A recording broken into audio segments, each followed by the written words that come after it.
Welcome. In front of me is a Xiaomi Poco M4, and today I'll show you how you can insert SIM and SD card into this phone.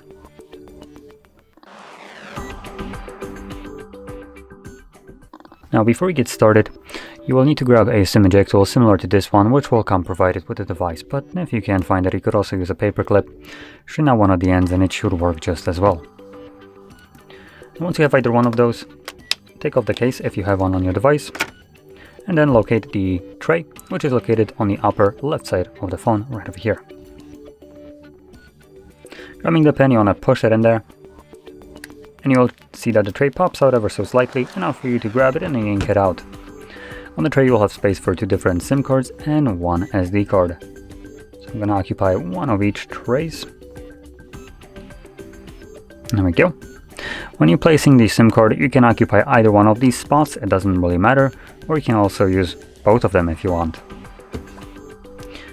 When inserting the tray back into your device, just do it carefully. There's nothing holding these cards in place, so they could come out loose. So if the tray isn't going back in there easily, don't force it in, just take it out, make sure everything is still in place, and then try again. Now, my SIM card has a pin on it, so once I insert it into the device, it automatically tells me that I need to verify PIN for it, which means that the card is already being detected by the device.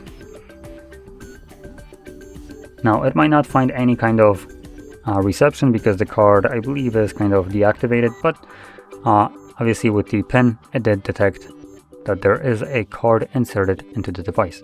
And additionally, you did see the pop-up for the Samsung SD card, so SD card is also being detected without additional steps needed. So there we go, that is how you insert your SIM and SD card into this device, and if you found this very helpful, don't forget to hit like, subscribe, and thanks for watching.